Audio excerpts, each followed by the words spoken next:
O Senhor esteja convosco. Ele está no meio de nós. Proclamação do Evangelho de Jesus Cristo, segundo Mateus. Glória a vós, Senhor.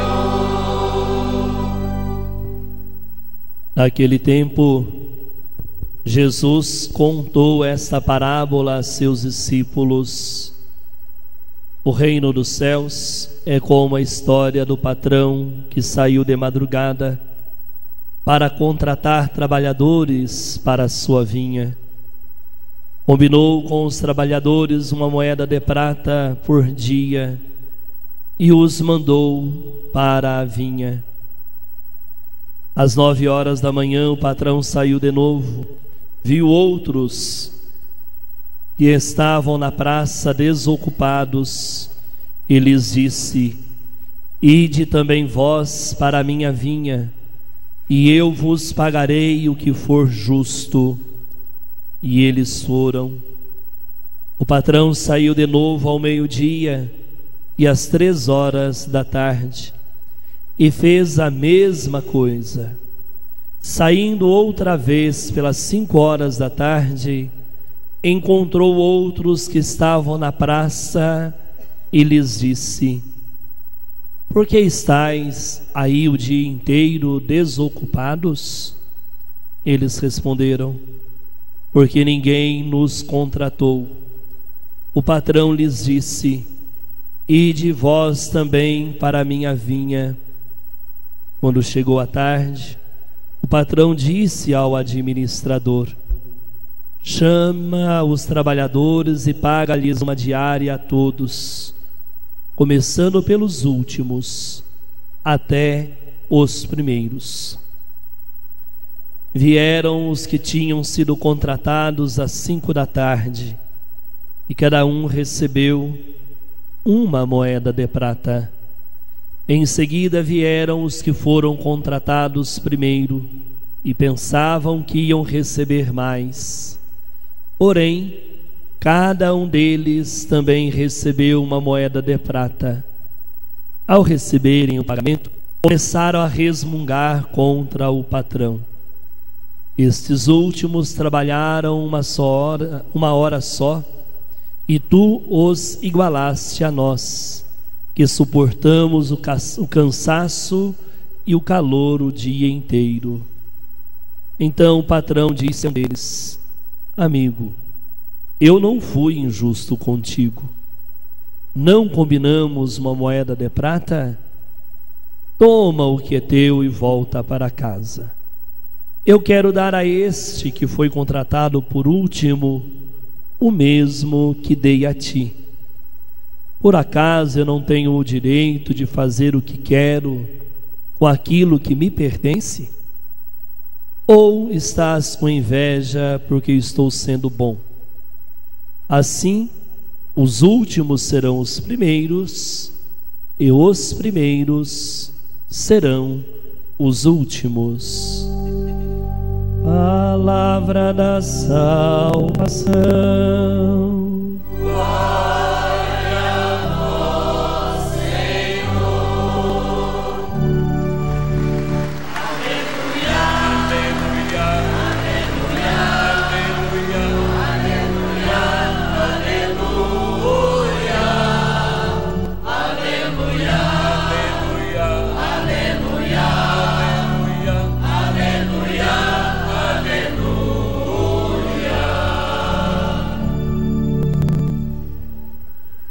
Trecho do Evangelho que nós acabamos de ouvir está dentro do que nós chamamos o discurso sobre a comunidade, a orientação dada a Jesus aos seus discípulos, seus seguidores e servidores do reino.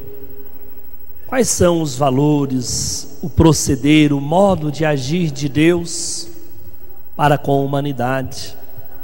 Será que diante de Deus, segundo o seu desígnio, o seu amor, até mesmo partindo da realidade entre nós, entre os pais e mães, Há filhos mais importantes, menos importantes? Um filho de uma segunda categoria?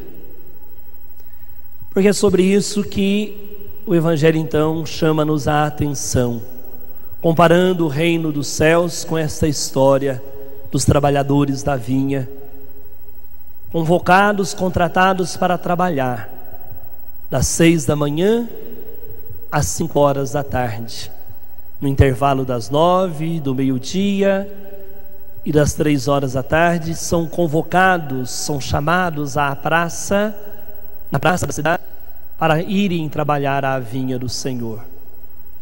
A vinha do Senhor aí é a igreja, sinal do reino, sacramento do reino. É o trabalho da evangelização ao qual todos nós, batizados e batizadas, somos convocados ao compromisso, ao anúncio deste reino e dos valores de vida e salvação.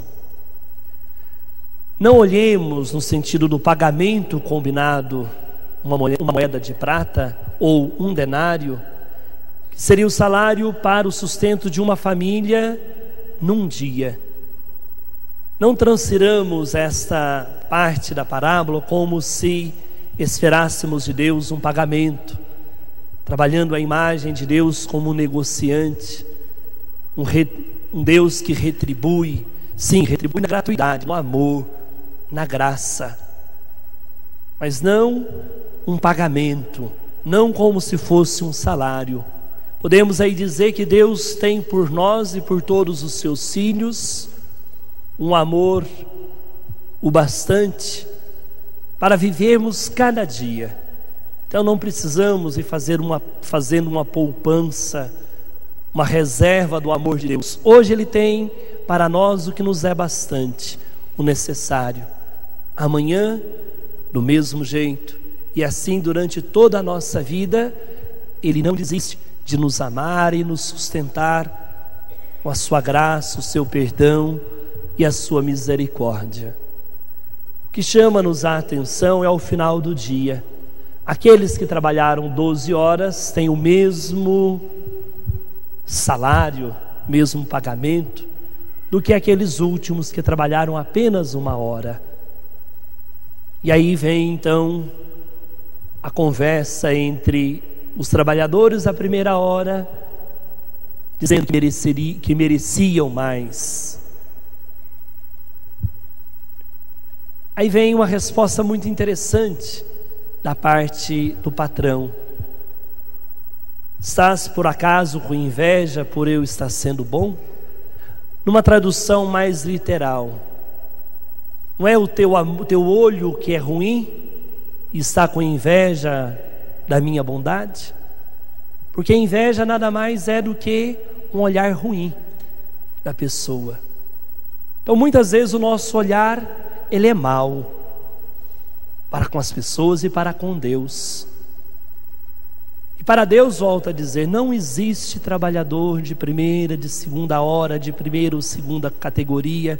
Não existe cristão comprometido, mais importante ou menos importante na comunidade. Existe filhos e filhas aos quais Ele ama indistintamente e gratuitamente. Não são nossos méritos que nos salvam diante de Deus. Não adianta a gente ficar preocupado em ficar criando créditos, que muitas vezes nós pensamos isso, mas Deus esqueceu de mim. Eu sou tão bom, faz tanto tempo que eu estou na comunidade, eu caminho tão certinho. Se sou bom é porque Deus, na sua bondade, está atuando em mim. É sinal da bondade de Deus em mim. E essa bondade não me dá direito algum de exigir nada de Deus. Estou fazendo o que devia fazer, estou sendo o filho que devo ser. Isso para muitos escandaliza. Essa questão dos trabalhadores que chegam à vinha do Senhor à última hora, fala justamente daqueles que aceitam, às vezes mais tardiamente, o convite do Senhor para a salvação. Essa parábola, essa página do Evangelho fala diretamente então sobre a nossa salvação. E quanto mais cedo nós nos aderirmos à proposta salvífica de Deus, mais felizes seremos. E isso não nos dá o direito de excluir ninguém da salvação. Isaías, a primeira leitura, fala justamente desta mudança de pensamento, de converter-nos para Deus, para o que verdadeiramente Ele é. E o Salmo 144 nos exorta a invocar Deus lealmente, porque Ele está perto de nós, na sua misericórdia, na sua bondade, no seu amor incondicional. A primeira leitura faz-nos muito pensar sobre uma situação que a pós-modernidade vai colocando na nossa cabeça, de que Deus atrapalha a felicidade e a liberdade do ser humano, que podemos deixar Deus de lado, que nós mesmos, homens e mulheres, somos capazes de sermos felizes sem Ele e livres sem Deus. Então mudar esse pensamento. A conversão não se dá da noite para o dia, é um processo constante na nossa vida e na nossa história de vida pessoal, na nossa história de fé. E convencermos-nos de uma vez por todas, o que realmente nos conduz para a liberdade? É o amor, a partilha, a gratuidade, ou o egoísmo, a autossuficiência, a arrogância, o ódio? Porque o mundo hoje mostra o ser humano muito arrogante, ou quer que ele seja autossuficiente. Isso é verdadeiramente ser livre? E impressiona-nos na segunda leitura, podemos dizer, um testemunho de vida do apóstolo Paulo na carta aos Filipenses. O que nos impressiona? Primeiramente, a centralidade de Cristo na vida do apóstolo. Ele vive para Cristo. Cristo é a razão do seu viver. E vai dizer mais, aí vem um segundo ponto impressionante. Como que Paulo lida bem também com a morte. Viver para ele é Cristo, mas morrer é lucro. Não sabe se entrega à missão evangelizadora ou se deseja antecipar o seu encontro com Deus. Então isso mostra a serenidade de uma vida que faz serviço, entrega a Cristo e ao seu Evangelho. E nos exorta a viver à altura do Evangelho de Cristo. Deus não precisa da mercadoria que nós temos. Ele precisa que nós vivamos daquilo que Ele tem para nos oferecer, para nos dar. Um Evangelho de vida que retoma a esperança, que nos conduz para a felicidade. Procuremos-nos então, irmãs e irmãos, gestos de maior gratuidade, generosidade. Voltemo-nos totalmente para Deus, como Isaías vai dizer: buscai o Senhor que está perto. O salmista: Deus está perto de nós, daquele que o invoca lealmente, mas que vive segundo também os princípios da justiça e da bondade do Senhor. Que Maria nos ajude, como Cristo, para ela e para Paulo e para tantos homens e mulheres ao longo da história da igreja.